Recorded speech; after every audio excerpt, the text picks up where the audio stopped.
Excellent. All right. Well, let's kick off the Sewer and Water Commissioners meeting of April 5th, 2021 at 6:30. Is anyone here for Commissioners' Public Forum?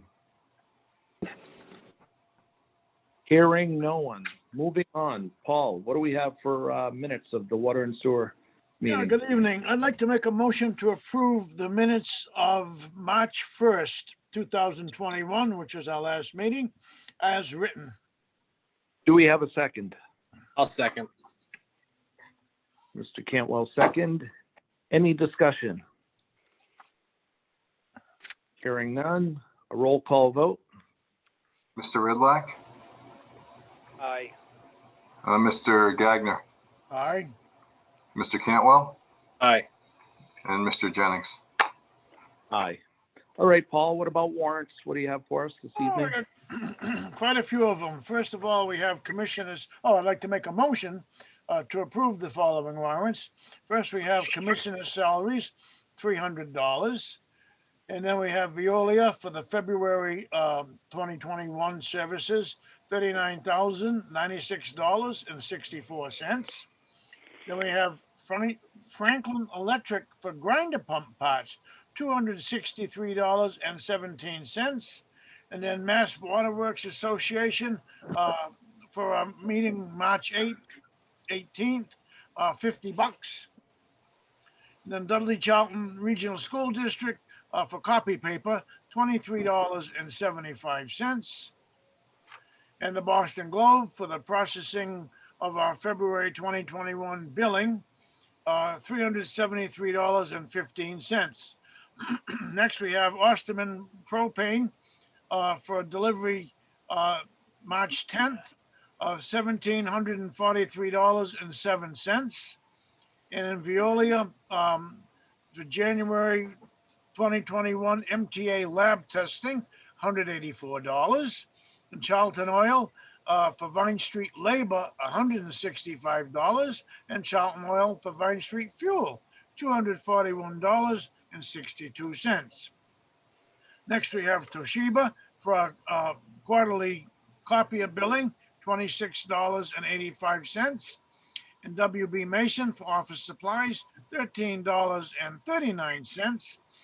And then Veolia for Slim Services at 165 Sunset, $150. Again, Veolia for Slim Services, 111 Sunset, $150. And one more time from Veolia for Slim Services for 11 Sunset, $150. Next, we have Veolia for emergency call for the North Main Street Pump Station, $317.07. And Veolia for March Metals test kits, $1,110.68. And Veolia for pack for the pilot, $1,869.60. And the last one from Veolia for Slim Services at 221 Sunset, $150. Advantage Enterprises for tree removal on Route 20, the water tank that we approved of January 4th, 2021, $2,800. Next, McClure Engineering for waterline construction, $1,080. And the Commonwealth of Massachusetts for Buffinville Order of Conditions, $105. And again, the Commonwealth of Massachusetts for 15 trolley crossing lien, $105. EJ Prescott for meters, $2,622.99. And again, WB Mason for more office supplies, $8.76. And Veolia for the March 2021 services, $39,096.64. We also have Franklin Electric for grinder pump parts, $931. And Veolia for the February 2021 MTA lab testing, $184, for a grand total of $93,311.79. I'll second. Do we have a second? Thank you, Mr. Cantwell.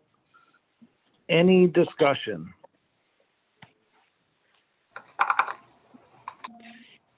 Hearing none. Roll call vote. Mr. Ridlack, Aye. Mr. Gagner, Aye. Mr. Cantwell, Aye. and Mr. Jennings. Aye. Well, thank you for that recital, Paul. Very good. Moving forward, next on our agenda, scheduled appointment, 6:35, Viola. Is Vinny in attendance? Yes, he is. Vinny, you want to take it away? Sure thing. Thank you. Covering February's monthly operating report. Plant personnel was myself. We had Michael Mitchell, Dylan Moriarty, and we had some temporary help come in from Sturbridge and Smithfield, Rhode Island. Health and safety for the month.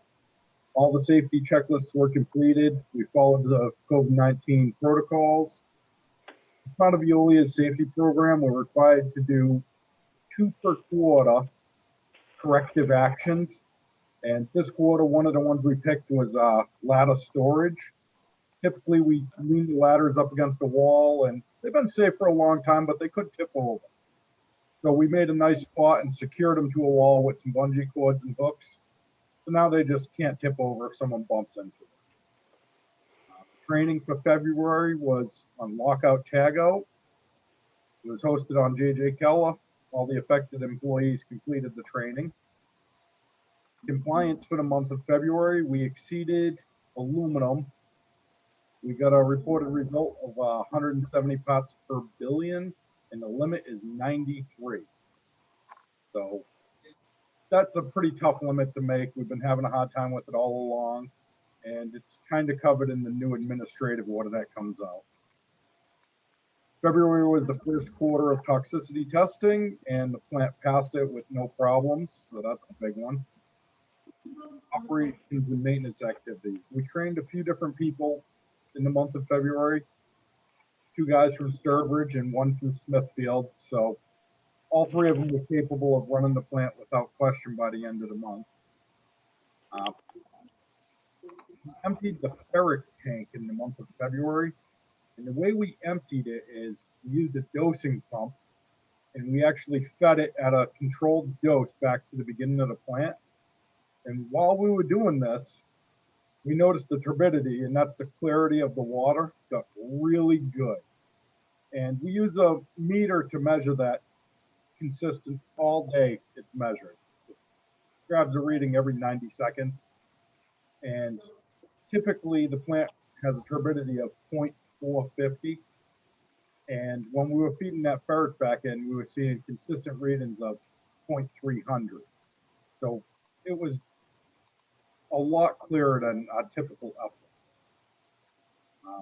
The seal and tile project was started in the month of February. The contractors came in on a Friday afternoon and a Saturday to get that done without disrupting the office business too much. We received the new maintenance software that was bought with grant money. We set it up on a computer supplied by the town, and we scheduled the training for next week. So next week, all the Charlton employees will be trained on the new maintenance software, and we'll begin implementing our new maintenance strategies. All the monthly alarm tests were completed at the pump stations. The generators were exercised. We had LaFleur Electric come out because Burlingame Pump Station the motors sounded really loud, not bearing loud, just like drawing a lot of electricity. And he said it's just the style of soft start it has. Sometimes they're a little louder than others. So there was nothing wrong there. Checked it out. Is that one of the pumps that we had repaired a while ago? No, not since I've been here. Burlingame has some really large submersible pumps, and they don't have a VFD. They have a device called a soft start. And this one particular pump, it's just a lot louder than the other one when it's starting. So it's noticeable. And they checked it out. They said it was drawing the right current and that it's just part of normal operation for that piece of equipment. Okay, thank you. Sorry for the interruption. Oh, no problem. So back to it. While they were out that same day, we were having an alarm call out for a low level at Glen Echo. But every time we go out and check the float, everything worked the way it was supposed to. And what they did is they actually watched it come up with the water. I mean, let the pump station work the way it normally does when you're not standing there. And the stop float wasn't always working right. So it was a hit or miss thing. If you pulled it out and moved it with your hand, it worked fine. But if you let it naturally work, it wouldn't function every time. So they put a new float in for us, and we haven't had a problem since. We had a new employee start in the month of February. His name's Dylan Moriarty, and he's doing a great job already. He's familiar with where all the pump stations are. He knows the basics of them. He reprogrammed all the dialers. So when the dialers call out, they used to call all the operators and the on-call phone. And since we've had a few operators move on, we've reprogrammed it so they call the on-call phone, then they call my phone, and then they rotate back and forth between my number and the on-call phone. So nobody else should be getting bothered with alarm calls. Pump station 6 West had a high wet well level alarm. Both pumps were clogged up with rags. We cleaned them out and got it working again. That's just a baby wipe that people shouldn't be flushing. February wasn't bad for grinder pumps. We only had 2 calls. One of them was at 42 Lakeview Drive. It was a high float alarm. We put that redundant wiring in that the electrician showed us and tested it, and that one's been all set. We haven't had any callbacks. 161 Sunset, we replaced the pump. That was an old system. So we also scheduled Ed LaForte Electric to go out and upgrade it. The month of February, we had 24 of them come in. Those were all taken care of. As I already stated, Mike Mitchell resigned at the beginning of February, so we had some people from Sturbridge and Smithfield come in to keep us fully staffed. It worked out good. I mean, it was good timing to get extra help in here. So on-call schedule, I coordinated that with Sturbridge. So they've been on a rotation for a couple of months now, covering weekends. It's kind of demanding. If you're an operator here and you're going on call every other week, it'll weigh you down. So we've talked to them, and they're picking up one weekend a month just to lighten it up. We had a bunch of contractors coming through for the SCADA project, and we toured probably 3 or 4 different ones, showing them around the plant and what needed to be done. While I was writing this, we received the new administrative order. They increased the zinc limit from 142 to 204, and they also increased the aluminum from 93 to 312. That gives us a little room to try some stuff. We also had a new recruit that started today. Her name is Megan Crosby. She's currently studying biotechnology. She seems to be a good fit for the position, and looking to get her up to speed as quick as possible. Part of covering the MOR is he wanted us to mention the TAC. Since how we had the good results with dosing the ferric back to the head of the plant, we've ordered another load of ferric, and we began dosing that in a dual coagulation system. So the pack is going to continue to be looked upon as a pilot. There's an increase in the price because we're not taking full tanker load. There was a deal negotiated that we were going to take a full tanker load. They sell it to us for $2.82 a gallon. But if we were going to keep using the totes, which we've been using for the past 9 months, the price was going to increase to $4.87 a gallon. So I had talked with the salesman, and we negotiated that if we took 1,100 gallons, they'd sell it to us at $3.24 a gallon. So it's about 40 cents a gallon more than if we took 4,000 gallons. That concludes MOR. If you guys have any questions, feel free. Thank you for that, Vinnie.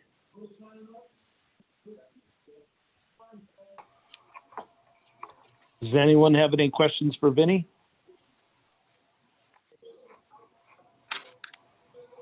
So I guess, Mr. Chair, I just want to make another point on the PAC that Vinnie brought up.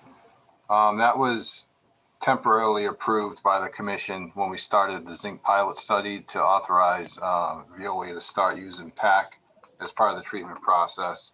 And as you look at the warrants for tonight, we've been getting additional charges for them to use that. So I just want to make sure that the commission's on board for them to continue to keep using PAC as part of the treatment process, knowing that there'll be an additional charge for them to do so. And I see John's on, maybe he can talk about why there's an additional cost for using PAC with the ferric. Peter, I have a question. So now that they changed these limits on us and they've upped them, does that change the way we should be treating things? I think John's ready, so I'll let John answer that. Yeah. I'll back up a little bit, talk a little bit about the history and then where we're at. So, originally the plant was designed to use iron, which we know was not as effective in removing the zinc to the previous limits, because we needed to add the additional sulfide chemical, and that reaction between the iron and the sulfide created excessive turbidity. The aluminum was deployed with the sulfide, similar to what's being done at Sturbridge, and we had good success and continue to have good success with zinc removal, as expected. Plus, a lot of the downstream improvements that the aluminum provides, better lifespan on the UV system, less depression of pH because the iron is an acid. It contains acid, sulfuric acid, and the aluminum is a neutral pH, so it has no impacts on pH on the effluent. Fast forward to December, where we had kind of exhausted everything we could do under the scheme that we had been operating under to drive the zinc to compliance, but then also lower the aluminum to try to get to what was the existing aluminum limit. And you may recall that we weren't able to do that. We were able to remove zinc, but we couldn't get the aluminum low enough to get below that 93, I think, Vinnie, right, was the limit. Yes, it's 93. So where we are today is now the EPA has come out and given you a higher aluminum limit and a higher zinc limit.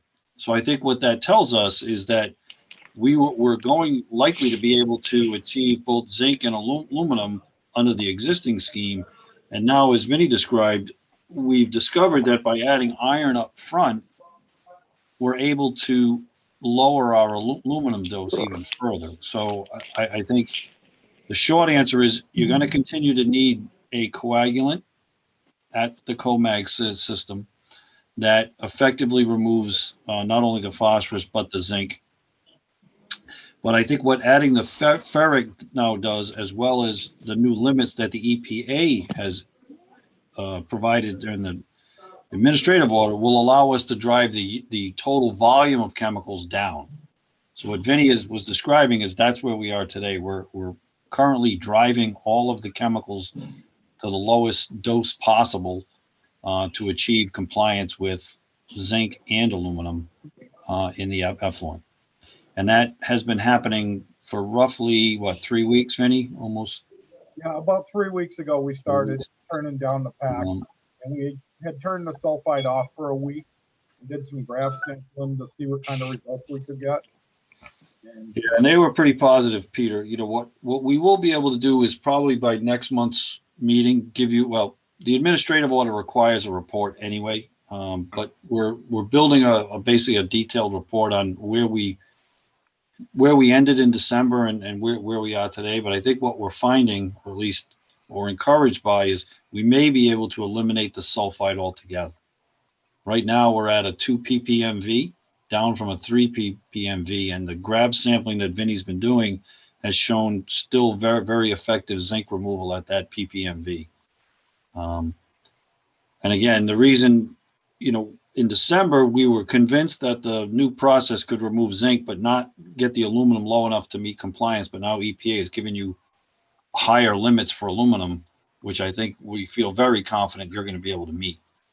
So John, they went from 93 to 312. Is that's a pretty big jump? No? Oh, it's huge. It's a game changer. I mean, we lowered you may recall, we lowered the aluminum as far as we could go back in December. We actually had a hit of zinc. We had gotten, I think we hit like 143 on the zinc, Vinny, which was actually a violation. It was a 147. We had just. Yeah. So we knew where the bottom was. We knew where the lowest level of aluminum we could go without it impacting the zinc removal. But now with the higher limit of aluminum, we have really no concern that you're going to be able to achieve both. The question becomes, what's it going to take? What's the volume of chemical that you're going to have to deploy on a daily basis to achieve all of that? And that's where we're going now. The whole ferric addition was, I don't want to say it was by accident, but it certainly wasn't by design. But what we discovered is that it really improves the COMAG's, the aluminum impact on the COMAG system in terms of driving turbidity lower. We weren't able to get those similar turbidities unless we really went high on the aluminum dose. So I think what that'll do is it'll reduce the amount of aluminum we need. And turbidity, just so everybody knows, is really the particles that are in the water. And every bit of particle that you put in the effluent, when you sample for any metal, you put it in an acid preservation container. And what that acid does is it dissolves whatever particle is in there and releases the zinc or the aluminum or the phosphorus that was previously bound into a particle. So by lowering the turbidity, you really lower the risk of resolubilizing any of the zinc or the aluminum that you've captured in a TSS. We call it TSS, but a suspended particle. So that really is what we're seeing with the iron, is that it really helps us drive those turbidities lower on through the COMAG system with the aluminum addition. As you know, we can't use the ferric and the sulfide together in COMAG because of the impacts that chemistry has on making turbidity worse. But doing the iron up front, tying it up in the solids and the clarifiers, seems to allow the effluent or the supernatant from the clarifiers that goes into the COMAG system to be able to achieve much better turbidity on the effluent side of the COMAG system. So I know it sounds like a big giant chemistry experiment, and it is, but ultimately it's proven itself to be effective in achieving compliance up to this point. And unfortunately, I didn't have enough time to get the data all put together for this meeting, but certainly by next meeting, you'll have some good visual graphical representation of what I'm describing. So when we look at this draft, right now, the compliance order from DEP is in draft form, which is why I didn't attach it to our agenda. But the new consent order is going to replace the previous compliance order that we had for the zinc pilot study, which kept our zinc limit the same, but raised our aluminum to the daily maximum of 800, of just over 800. So this new compliance order is going to bring us down. It's going to raise zinc and raise our original aluminum, which we should be able to achieve both. And this new order is going to be in effect until December of 2022, or until our new NIPDES permit is issued, whichever is first. So the big thing we got from this is hopefully our new NIPDES permit will be issued soon, which will have limits that we're going to have to either follow or challenge. And that will let us know what, if and what we need to make for changes to the treatment plant in the near future. So that's the big unknown right now, is the NIPDES permit. And that's why we're just trying to do what we can to meet what's required right now without doing any type of physical changes or any type of major upgrades at this point, because we don't want to do something and then have to redo it once the new NIPDES permit is issued. But if we can switch to PAC and ferric only and get rid of sulfide, I think that would be a benefit, because that gets rid of the sulfide, which has a strong odor and really isn't a good chemical to be working around as far as at the treatment plant, especially where we introduce it and where we dose it is right in the middle of the treatment plant where everybody is working. It's not like it's in a separate building or outside where the fumes might dissipate. The fumes and the smell gets trapped in the building and you can tell when it is being used. Yeah, So and that should provide the update for hopefully the DEP administrative compliance order, as well as why we're continuing to use PAC at this time. yeah, you're right. You know, the whole idea was to arrive at a temporary system that doesn't maximizing what we have in place without adding any additional capital until you know precisely what limits, effluent limits you need to achieve, which hopefully will be the same, but we really don't know. As far as the sulfite is concerned, if we were to continue to use it, I think we all recognize that we would need to invest in some sort of capture and scrubbing apparatus for that headspace above the COMAG process to be able to capture that sulfide odor and scrub it through some sort of carbon filter and either discharge it into the atmosphere in the building or outside the building, but in any event, trap that sulfur. While we're talking about capture and odors, I wanted to mention Commissioner Cantwell visited the plant a few weeks ago to pick up some paperwork, and we were talking briefly about the odors I had mentioned in a previous MOR. And we got on the topic of the blowers on the EQ tanks that haven't functioned in quite some time. And he asked if we could order some replacements and get those installed. So I did order replacements, and we'll work on getting those installed over the next few months. Thank you, Vinny. You're welcome. So I guess just to summarize, just to end, Peter, you know, I think we're given the new administrative order, I think we're in a good position to be able to achieve those results and continue to work at driving the cost down to achieve those results up until you get your final permit. And then, you know, whether or not a capital improvement will be required, you can make that decision at that point. The only other thing, you're likely to have a new contract in place with a contract operator, hopefully us, by the fall. So any of these costs associated with treatment would probably roll into that new contract, I would suspect.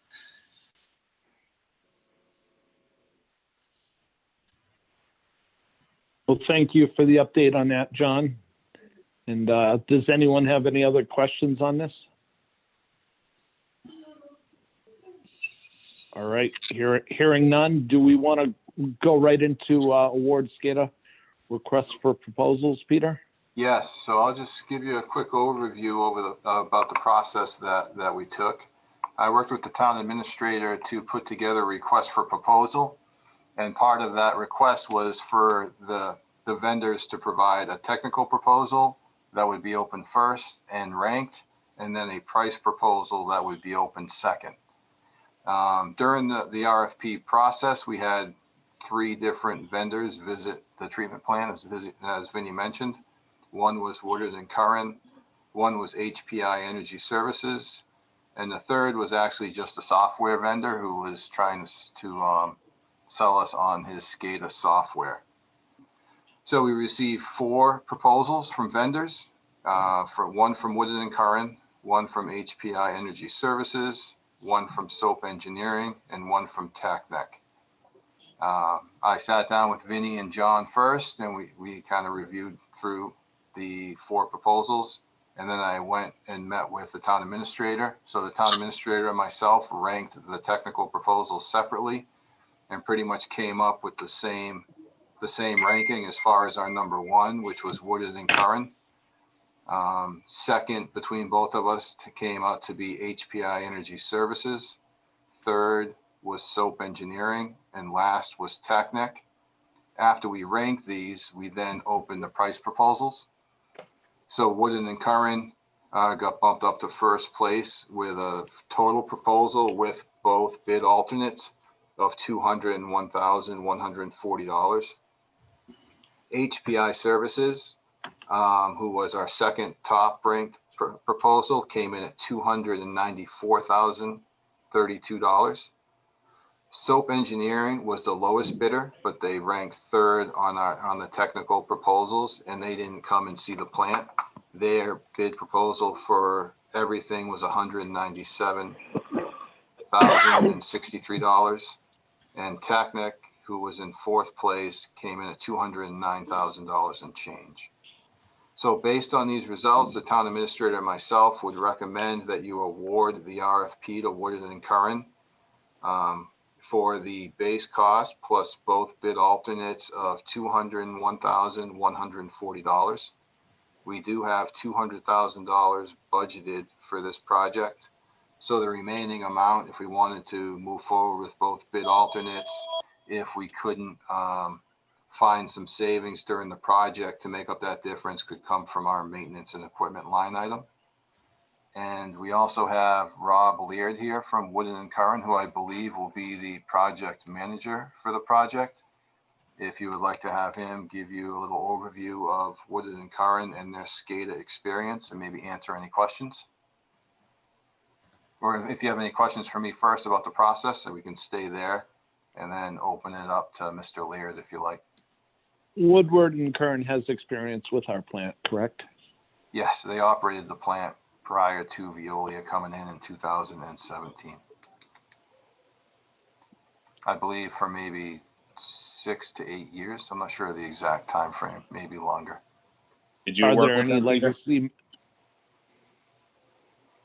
Sorry, I'm sorry? Peter, did you work with them? Were you? No, No. Veolia came in a year before me. Okay. Are there any legacy members of Woodward and Curran who worked with the Charlton plant still there? Not anymore, no. There was a couple that Okay. stayed on with Veolia, but they have since left. Okay. There may be members All who right. worked here under Woodard and Curran who are still with Woodard and Curran in a different role at a different plant, but none that work here anymore. Okay. All right. Well, yeah, sure. Let's turn it over to the gentleman from Woodward and Curran and give us a very brief overview of what's included in the package and what information we have for us. Okay, hi, everybody. Can you hear me okay? Yes. Good evening. Good. Thanks for inviting me. Thanks, Pete. Thanks, everybody. The Woodard and Curran, I'll just tell you a little bit about now. I know they used to be the operations company there, but that was before my time. I've been with Woodard about a year now. A little bit about me. I'm actually a practice leader in the Intelligent Technology Services Group, which really consists mostly of SCADA, asset management, things like that, other types of operational technology. Woodard and Curran, for those of you that don't know, is it's a U.S.-based firm. We're based actually headquartered in Portland, Maine. We have about 1,000 employees. We've got a national footprint, but we're strongest here in the Northeast. We were started in about late 70s by Frank Woodard and Al Curran. We're really a full service engineering and operations firm. We have 28 offices around the country. We operate about 50 plants. From a services standpoint, really, it's everything from water, wastewater, infrastructure, to construction administration, SCADA, asset management, and other operational technologies, the operations and maintenance arm, as well as a grants and funding administration group that is quite helpful in helping municipalities and utilities with grants and other funding and financing issues. A little bit about the SCADA team. Really, the SCADA team within Woodard and Curran, I like to say, it's a little bit different than the average consulting engineering firm. I like to say that our SCADA team is really a systems integrator within a consulting firm. And we have the ability to do full designs. We can do, assessments and feasibility studies and so forth, putting together plans and specs and contract documents. But we can also do the implementation. We have a strong team of control systems engineers that do design, can design control panels, do the programming, do the commissioning, as well as perform field service on an ongoing basis. So we have a pretty strong staff of professional engineers that are licensed. We have PMPs. We have licensed electricians that work for us, as well as many certifications in the software and technology that we use in the controls business. So any questions on that? I'll talk a little bit briefly. I don't know how much time I have. I don't want to talk too much and run late, but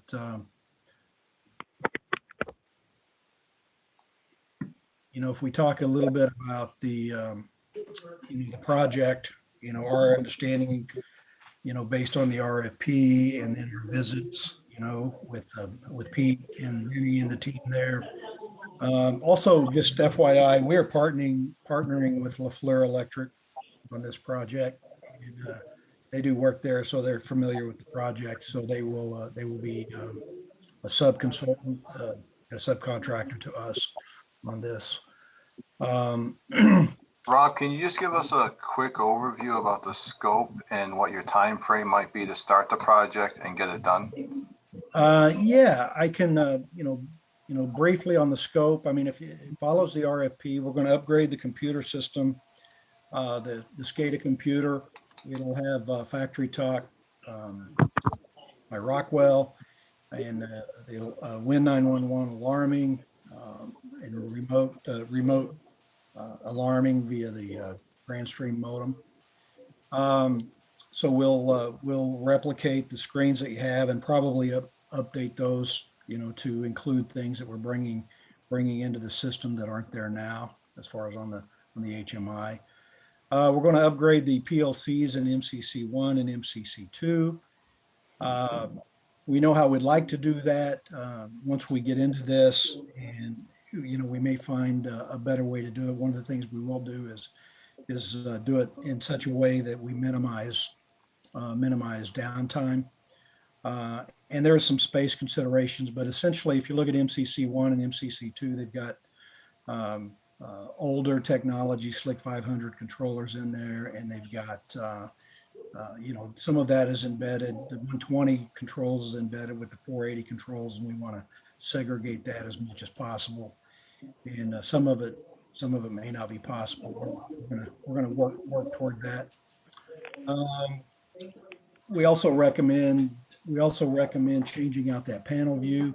Right now, there's a mix of networks. There's still some data highway networks, DH485, that we recommend as much as possible. So we recommend replacing that panel view. I mean, that sounds like you're going to do it anyway. It was part of the alternate bid.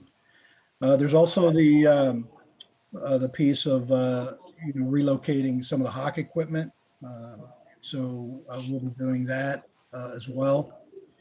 And it sounds like the plan is to do the bid alternates, and I think that's a good idea.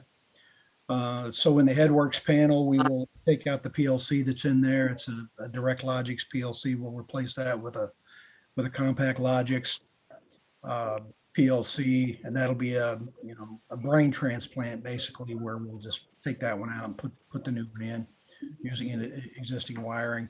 The plan is to run a Ethernet cable from there over to the panel in the blower building, where there's already a fiber connection, and so we'll connect to the network there. So the HeadWorks panel will be on the network, and then we'll incorporate the HeadWorks information into the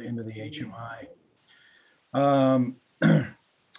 In addition, I already mentioned the control panel or the HMI in the main control room, which was part of alternate A, and so we recommended doing that as the base bid, and that's the way we bid it. The PLC3 panel, which is the panel up in the office upstairs, That's just going to be a swap out of the processor that's in their end of life. So that'll be just a direct swap, as well as the PLC, the COMAG control panel. So we'll be replacing that. We're also talking about replacing the panel view that's in the PLC3 up in the office. Since it's on DH485, our recommendation was to replace that, and it was included in scope in our price, with the same new upgraded OIT that would be down in the main control room. Of course, you know, if you put the SCADA computer in the upstairs office, you may not even need that screen up there. So we can do some value engineering once we get into this, and that might be something where you can save some money. There's also maybe some other value engineering opportunities associated with the work, but we can look at that. Generally, our approach is to, you know, we'll come in and we'll look at everything top to bottom, look at all the documentation, probably have to prepare additional documentation. And we would do, once that's finished, we'll also spend a lot of time talking with the team there as well, just to make sure we understand everything that you want to do, everything that needs to be done, and any nuances that may not be obvious from our visit or from the RFP. And then from that, we would put together a preliminary design report where we would sit down and say, here's our plan, here's our concept of how we want to do this. And that wouldn't necessarily be the submittal, but from that, once we're all in agreement that that's the way forward, we'd put together a more detailed submittal for everybody to review, along with putting together a detailed plan for how we would do the implementation. You know, because doing a change out while keeping the plant running is really the tricky part of this project. So, What's your time frame to start, Rob? Time frame to start is we could probably get started pretty quick, probably within a few weeks. Okay. And once you get started, how long do you anticipate it would take? I would say this is not a big project. I would say you're probably looking at, there's some lead times. I would say within 6 months, 6 to 9 months, we Oh, can wow. have this done. Does that Okay, fit so the time frame, or does it need to be quicker than that?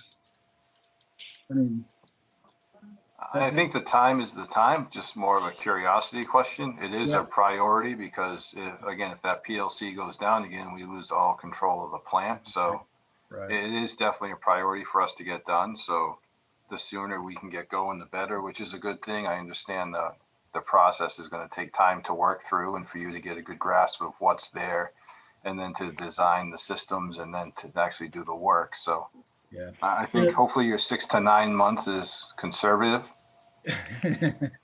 Yeah, well, you know, the real trick will be, you know, the factory testing. We want to, you know, you don't have full up control panels that you're doing factory testing on, but we want to be very thorough in our factory acceptance testing and make sure everything's working before we come to the site to, you know, to do the cutovers.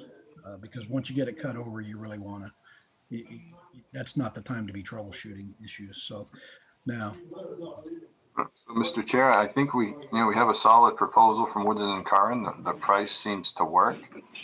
So I don't know if the commission has any other questions for Rob or myself regarding this.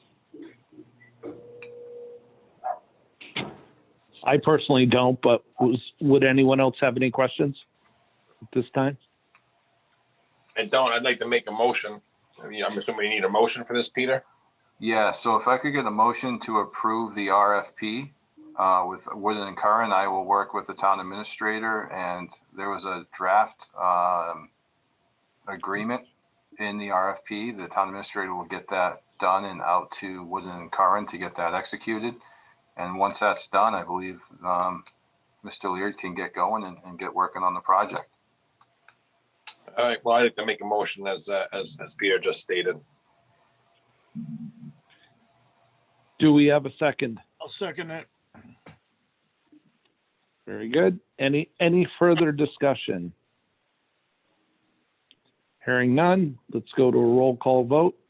Mr. Ridlack, Aye. Mr. Gagner, Aye. Mr. Cantwell, Aye. and Mr. Jennings. Aye. Great. Thank you, Mr. Very Weir, good. for your time and stopping in to introduce yourself, and we look forward. I'll definitely be in touch. Yeah, thanks, Pete. Thanks, All right. thanks everybody for your time. We really appreciate it and we look forward to working with you. Thank you. Very All right. good. Thank you. Bye-bye. I'm gonna drop All off. right, next Yes, take care. next on our, and Vinny and John, you guys are still with us?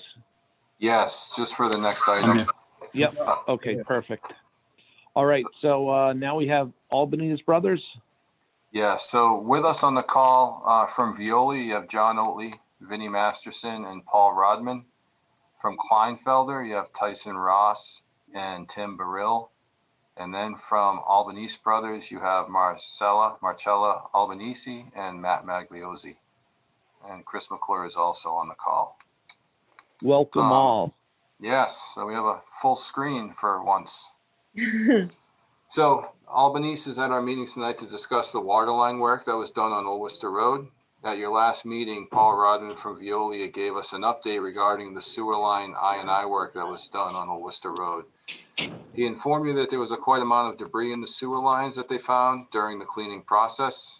We concluded that some of this debris could have been from when the road was recently repaved as part of the water line work. So I will turn it over to Mr. Rodman if he would like to just kind of tell us what took place. And I will also screen share a couple of photos he sent of some manholes with the debris in it. If that's Yeah, all right, Paul? Yeah, not a problem. Thanks, Pete. So the little brief description that I gave you, about the total footage there, it should only taken 3 days to clean that whole street, 3 to 4 days max.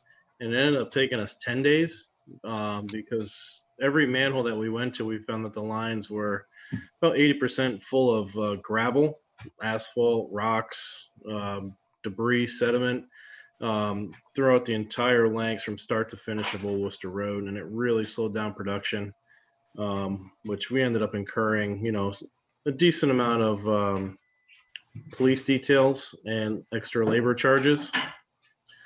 But that was basically yeah, with just a lot of debris in there.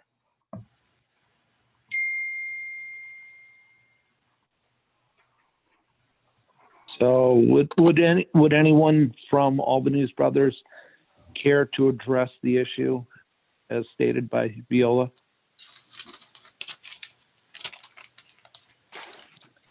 So, Mr. Chair, I believe Matt's on or Marcella could.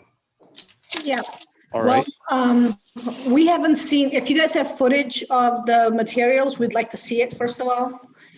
Because up until now, I've only heard about it. And Matt's gonna take us through the process on how we reclaim the road and paved, so you guys can understand how we feel it's not our fault, because we also, when we were done, we flushed the lines where we thought anything might have fell in. Matt, would you like to start? Yeah, certainly. I'm not on the computer. I'm on my phone. So if anybody can't hear me or needs me to repeat myself, let me know. I've had some issues calling into meetings in the past. So as you're well aware, the whole water contract, we don't really need to get into the logistics behind that. But on Old Worcester Road was a total road rebuild. So once the water main was installed, pardon me, what we did is we had our subcontractor come in and lower all the frames and covers. They were in town on Old Worcester Road specifically. The frames and covers were all raised with plastic risers. We removed all the plastic risers that were that brought the frames and covers to grade. We lowered everything down to the structures. We put a steel plate over the top of the manholes, and the road was reclaimed 18 inches and rebuilt. When that process was completed, the binder course was placed, and we went back in and we raised the castings to grade and the top course was placed on Old Worcester Road. When that was completed, as we worked with Kleinfelder while we're in town, any structures that had debris in them as we were working, and their site supervisors were on site, our contractors went in and took debris out of the manholes. And when that process was completed, we went back a secondary time. We popped most of the manholes, if not all of them, actually, on Old Worcester Road. And we had a company come in and we vectored out all the manholes that had debris, which would be in excess to what would have been thought should be in there. And we actually continued down the line because we had the trucks out here for multiple days. And that was pretty much the process that we had out there. So not trying to go back and recreate the past, and which is naturally a very difficult thing to do. You folks are more than welcome to review the tapes that we have. My personal biggest concern at this point in time would be any material that washed down the pipe and is still in the wet well. And I don't know, Peter, did you have a chance to discuss that issue with Vinny at all today? No, but Vinny's on the phone, so he can let us know if we've had to pump out the wet well at Old Worcester Road or not, or if that's been done recently. We have not had to clean that wet well recently, and I haven't had plans to. Normally we clean them for grease and rags, and that neighborhood's pretty clean, so it's not one that gets cleaned often. But it's not that big of a deal for me to call out a contractor and have them come clean. So we could get on that in the next week or two. So I have a couple of questions. While you guys would do flushing and finding this material, so how come nobody let us know that we could actually witness it? I talked to Matt, and because this was done in December when you guys were off site and nobody was really around, I talked to Matt and told him that Paul had called me saying that they were finding a lot of debris. And Matt told me pretty much what he said, that you guys were cleaning as you were going. So Correct. it's kind of, it's hard to say what's what and who's who. So we're not, I guess I appreciate you guys for coming.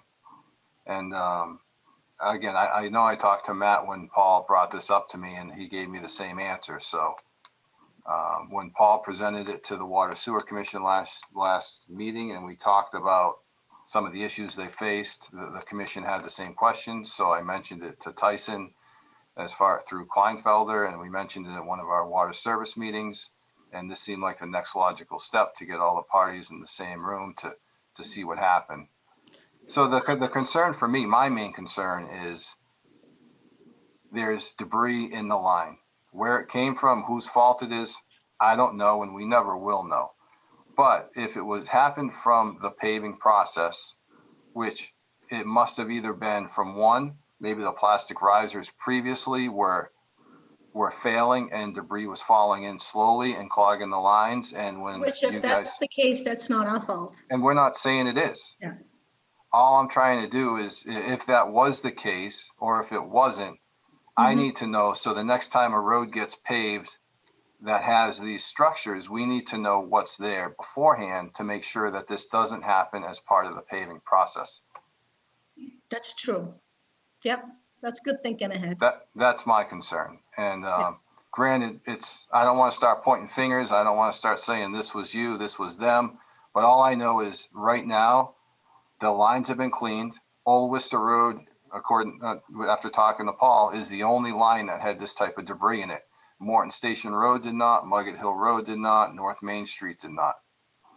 So something must have happened in that area where, yes, I'm sure you guys have done great work. We're not questioning that. We're not pointing fingers. We're just trying to understand what happened, why the debris was there. The lines are structurally sound. After they were cleaned, they were cambered. There's no problems with the lines themselves. So the debris came from somewhere. And that's what we're trying to understand.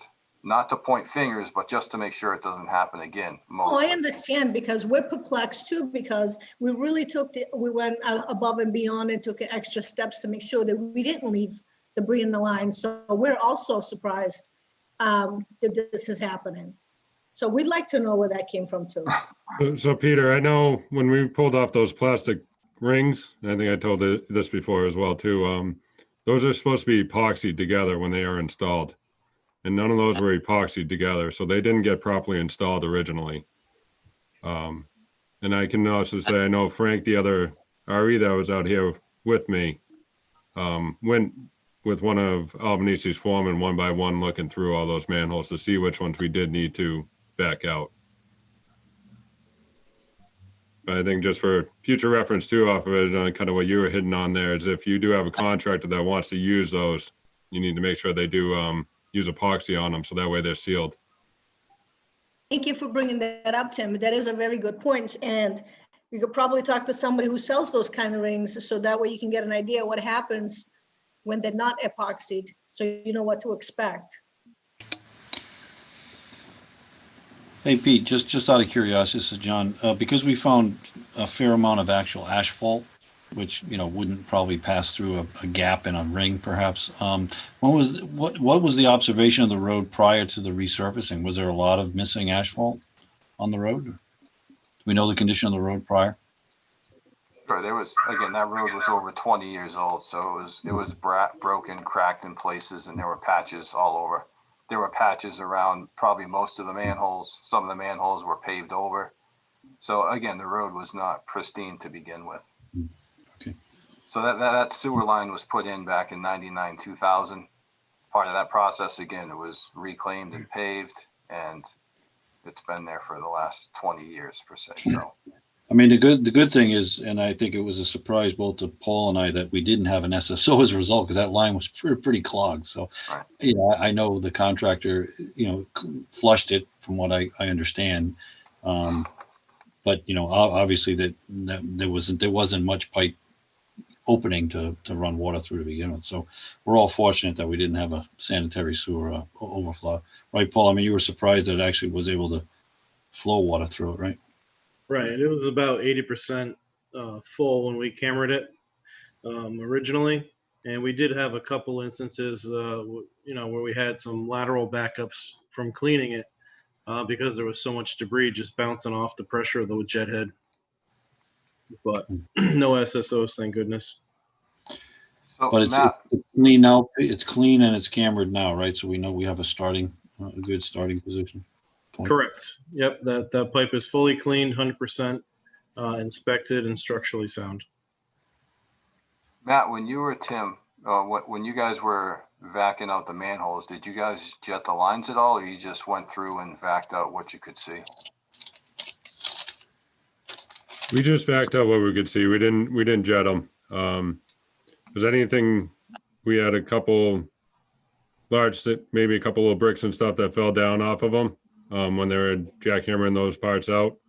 But overall, I mean, and for asphalt to go down, that's not something that would have gone down, because that would have been cut out with the jackhammer before we even got close to the structures. When we lowered them, you cut the hole around with them first with the jackhammer, so there's nothing near the hole there for it. And same when you're coming back up, you're cutting yourself a foot and a half wider than the actual manhole cover itself. That way you can get the frame down onto it before you're coming back up with it. And then we didn't put any of those plastic risers back in as well either. We came back with concrete blocks. So now you know you have a structurally sound setting under those manholes now. Was there any particular section of the line that was fuller than another on Old Worcester Road? If you could give me certain reference points. It was mostly from about the area where the force main dumps into the gravity towards North Main Street, right around that point, and then all the way down to the end towards Mugget Hill. My guys have said it was just packed. Towards Morton Station. Okay. Morton Station, around the curves up the hill. So that right around there, it was kind of packed. So I guess my main concern is the tops of these structures aren't all guaranteed to be 18 inches below grade, correct, in the road? So when you plate these and they come and reclaim the road, if they're going down 14, 18 inches and the structure's higher than that, the teeth from the reclaimer can hit the top of that structure and move that plate, correct? No, most of Old Worcester Road, they were pretty well down off of them. We didn't have anything that came close on Old Worcester Road for us. Is if we had a plate that got shifted, you know that right away because you have a big hole that opens up, and then we'd be in emergency getting in there and flushing that line out as soon as something like that happened. That is not something we would let go and just let debris sit there in the line like that. We'd have a vac truck out there immediately jetting that line. Similar to what we had on Masonic Home Road. And we had a situation when that did happen, Peter, and we had the vac truck out there that day cleaning that out and jetted that whole line out to make sure there were no backup issues. So we would stay right on top of those type of things. Right. Again, it's hard. It puts me in a tough spot because I know the work you guys have done, and you guys have done a great job, and you've been very responsible and very responsive to everything that's taken place. So please don't let this kind of reflect on it that way. It's just trying to understand where that debris might have come from. So we can either anticipate it in the future or again, try and make sure it doesn't happen again. Yeah, thank you, Peter. This is Tyson, everyone. I would mirror what Tim was saying as well. I've definitely seen a reclaimer hit a structure, and when it does hit the structure, it's very obvious, and that reclaimer can get the drum jammed up by it. So what's curious is that Old Worcester Road had debris where the same process was implied on Morton Station, Muggett Hill, L Turner, et cetera, et cetera. And this was the one location where there was debris. So yeah, it is a bit odd. Peter, it's Matt again. Just real quick procedurally, just so you also understand, you were saying about how if the structures were lower or higher than the 18 inches, I can't speak for other contractors, but I know, and myself specifically was one of the people that was out there to do this, that we had offset stakes off the edge of the road. We had stakes everywhere. Edge of road, wherever there was a structure, the depth of the structure, we would go over that with the reclaimer and mirror what Tyson and Tim are saying, that if it did end up happening, they wouldn't have damaged the structure because we had steel plates on top of it, so that wouldn't have been an issue for you guys. But they would have known that they hit steel, and that whole thing would have moved. And like Tim was saying, there would have been an immediate need to rectify that situation. Matt, I wasn't out there, but obviously you were. Can you tell me if we actually had an incident, any incidences out there like that? No, like Tim was saying, and Peter touched on it earlier, there were some structures that were, we ended up finding all of them but one on Masonic Home Road. And like Tim said,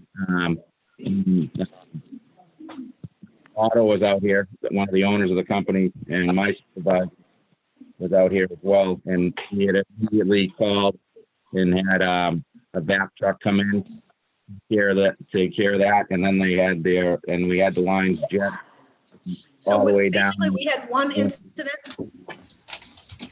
Correct. And that was on the Masonic Road. I wasn't even on the Worcester. Matt, you're not coming in good. Oh, can you hear me now? I'm sorry. Yes. Is that better? Can you repeat that, please? That was on Masonic Home Road. As Tim had mentioned earlier, that was not even on Old Worcester Road. Okay, thank you for clearing that up. You're welcome. Pete, we'd like to get to the bottom of it too, because we want to make sure there's no ill feelings, because we've had a great experience in Charlton and with everyone in Charlton and the team. So if we can help somehow, let us know. If we can get to the bottom of this mystery. Thank you, Marcella. Mr. Chair, I'll open up to the commission if you guys have any follow-up questions, but Well, personally, I don't, Peter, and thank Albany's, their crew for participating in tonight's discussion. I think again, my only concern at this point in time, knowing that the line is clean, is in the wet well. And I guess we'll have to have Vinny check that out and make sure that there's no debris in that. I actually already talked to Gabe and we'll be out there Friday to check it out. Very good. Great. And I also want to thank Veolia and Paul Rodman for, unfortunately for them, kind of absorbing that extra work. So it was definitely an added cost to them. And they worked through it. It wasn't the best time of year because it was towards the end of the season when the weather was starting to turn. So as much as they were fighting the weather, they're also fighting all the debris. So I think maybe I'll talk with Paul and John a few days after this and kind of see what the next steps would be to make sure, again, as we start working in other areas of town and other pavers are coming in, we just make sure that that we know what's happening and we make sure it doesn't happen again. Sure thing, Pete. No problem. So thank you everyone for coming tonight. I appreciate you taking time and talking to us about this. And again, Albanese and Kleinfelder for coming to fill in the commission on what you guys did. So I wasn't trying to relay that secondhand, playing the telephone game. So Thank you very much, Peter. We're more than happy. Thank you. all right. Not a problem. Thanks for having us. All right. Moving forward, Lot 2, North Sturbridge Road. Yes, so the property owners on North Sturbridge Road would like to remove a house lot from Chapter 61A protection. As part of this process, the town has the right of first refusal to purchase the property. As always, the select board asks various departments to review the property and determine if there is a need for the town to purchase the property under their right of first refusal. At this time, I do not see a need for the town to own this piece of property and would recommend that, I guess, that you make a recommendation to the Board of Selectmen that you not exercise the right of first refusal. I'll make Do we a have a motion. motion? I'll make a motion that we do not exercise our first right of refusal to purchase the property at Lot 2, North Sturbridge Road. Second that. Hearing no further discussion, roll call vote. Mr. Ridlack, Aye. Mr. Gagner, Aye. Mr. Cantwell, Aye. and Mr. Jennings. Aye. All right. All right. Thank you Next, all. 100 Sturbridge Road, site plan.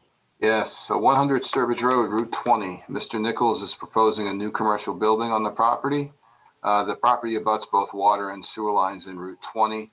Other buildings on the property are already serviced by water and sewer. I don't see this new building having any negative effects on our water or sewer infrastructure. And Mr. Nichols will be assessed both a water and sewer privilege fee per our policy manual for the new building. If you'd like, I can share my screen for those of you who are on a computer. It should come up. And he's proposing, I believe it's an approximate 17,000 square foot building, kind of set back off of Route 20. He has the buildings up front. This will be out back near where he put in the new propane tanks and the oil, the fuel filling station. So if there are no objections or if there's no concerns, this is more for the planning board. If you had concerns, I would relay them to the town planner so he could let the planning board know. So if there's any concerns that you have that I haven't seen, please let me know.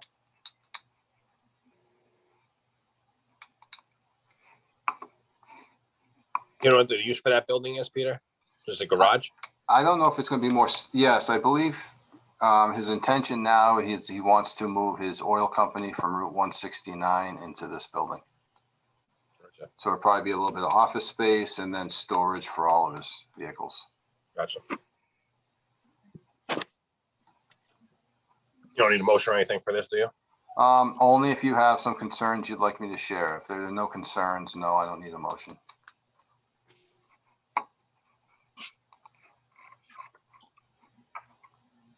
Hearing no concerns, we will move on to the next topic unless there are some. Speak now or forever hold your peace. All right, performance review Okay, it's that for time. Peter. Yeah, it's that time of year again for my annual review. I think it's been a little bit over a year. I've attached a copy of the updated performance evaluation that's been provided by the HR director. I'd ask that you review the evaluation, and if you could complete it for our next meeting, we could go over it then if there's no objections. Can you have a copy of this for us at the plant, Peter, please? Yeah, I was speaking with Sue, and she said that she would print out copies for everyone, so when you stop by to sign the warrants, she'll hand one over. Excellent. And all right. I'll be working to perform the same evaluation with Sue. So we'll get that done. So the office will be taken care of, and we'll be good to go. Wonderful. Water line construction update. Yes. So the Bay Path pump station the field testing has been completed, and they activated the pump on Friday, April 2nd. So the Bay Path pump station pump is active. The water line loop is active from Old Worcester Road up to Bay Path, and that is all for now. The reason being is Southbridge has to do sampling tomorrow. They were worried if they completed the full loop, some debris or residuals might get stirred up or messed up because the water would be flowing around the complete loop. So for now, it's only to Bay Path. After they take their samples tomorrow and everything is clear, they plan on activating the entire loop on Wednesday. Once they confirm that date, Kleinfelder will again memorialize that as the actual date, the date the school loop was activated. Work with DEP to cement that as the actual activation date. And I was speaking with Sue earlier again, and she's going to work with Kleinfelder to see when they're mailing out their letters. They plan on doing a mass mailing as well regarding that activation date. We'll coordinate with them and make sure that we send our letters out maybe at a little bit of a different time, so residents won't be getting confused, getting two different letters about the same thing. So things are going fairly well. Again, that was the last major milestone. It was the Bay Path pump station to get that activated. Hopefully we can activate the school loop on Wednesday, and all the new water lines will be active, and Albany's will start making service connections to the homes that are ready to go.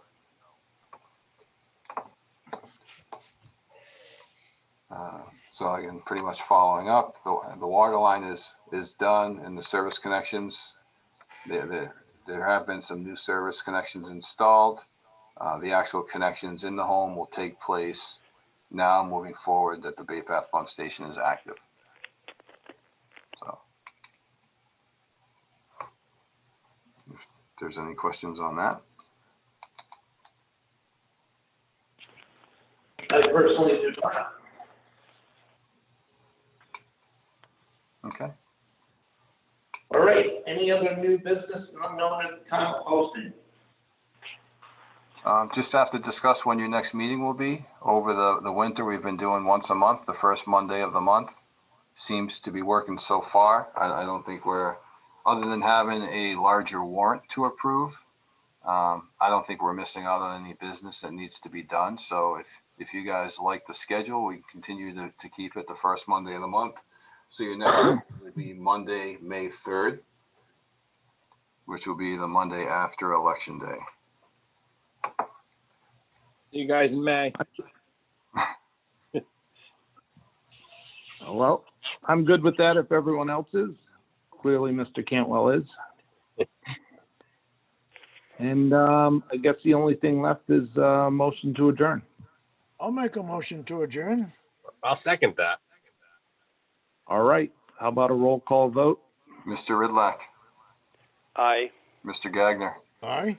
Mr. Cantwell, Aye. and Mr. Jennings. Aye. Great. Thank you, Peter and Sue and everyone. All right. Have a good evening. Thank you, everyone. Have a nice night.